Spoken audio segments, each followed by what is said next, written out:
Hello and welcome to the 3D Amateur channel. In this first video I'm going to take you through my 3D printer, which is the lovely Ender 3, the upgrades I've already done to it, a few details on my plans for the future, and my plans for the channel. So as you can see, this is my Ender 3. I do also have an Elegoo Mars, but that will be something we will discuss in another video. So the main upgrades I've done so far have been the X and Y axis belt tensioners, as you can see here and here. I've also purchased the glass bed, just because it's so much better than the standard bed that comes with it. And I've also purchased a Titan extruder clone. I have mounted it slightly odd, because the Bowden tube should be pointing this way, but this works perfectly fine, and I've got the Capricorn tube in. So they're the purchases I've made to upgrade the printer. Oh, as well as the main board, I've upgraded to the 4.2.7 board with the silent stepper motor drivers. In terms of what I've printed for upgrades, as you can see I have the drawers here, although I did print the drawers for the Ender 3 Pro, which is why we have the little gap here, but they work well nonetheless.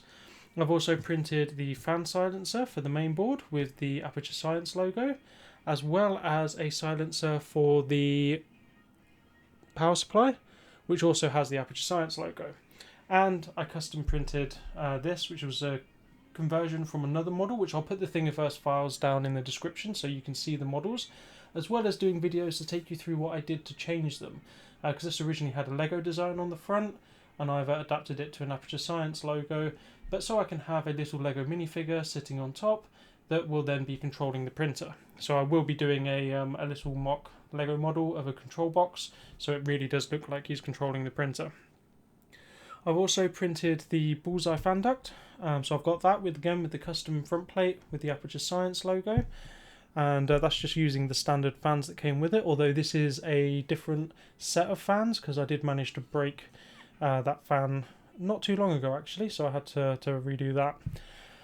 I've also printed the V-slot covers just to stop any dirt and debris getting in there, as well as a tool holder because it's always handy to keep your tools in one place, because I prefer to use the drawers for other little bits and pieces, spare springs, lights, etc., and all your additional nozzles and so on. I've also printed a cover for the control box for the LCD, so that's kind of nice and protected and hidden there. I've upgraded the springs, so the yellow springs underneath there. And I also purchased some additional bulldog clips because the ones that came with it weren't great, purely because the glass bed is a lot thicker than the standard bed, so I needed to get some wider ones, and I did have some, but they were like gold and blue, and obviously I needed it to all match and be white, so white it is. The only other thing I've printed is just underneath or on the back here. We've got the cable chains there as well, so all part of keeping everything neat and tidy and organised.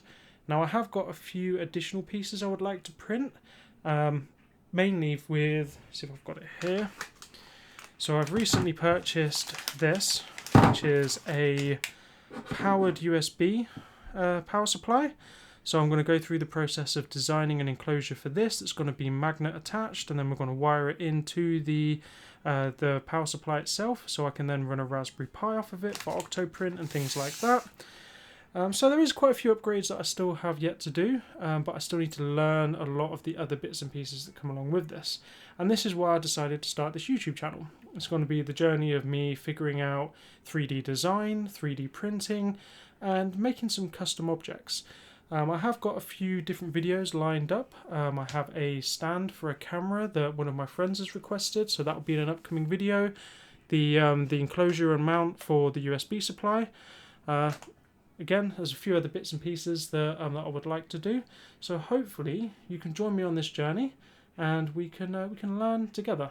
And this is why the channel is called 3D Amateur, because I am completely an amateur at this. I got this printer in the Black Friday sales in 2020, so I've had it for about 4 months now, and the main things I've printed on it have just been a few basic bits and pieces that I've downloaded from Thingiverse, and obviously upgrades for the printer.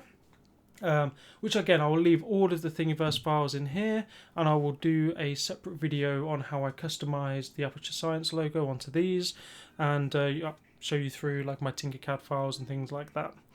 But yeah, so that's basically it for the first video. Very simple, very straightforward.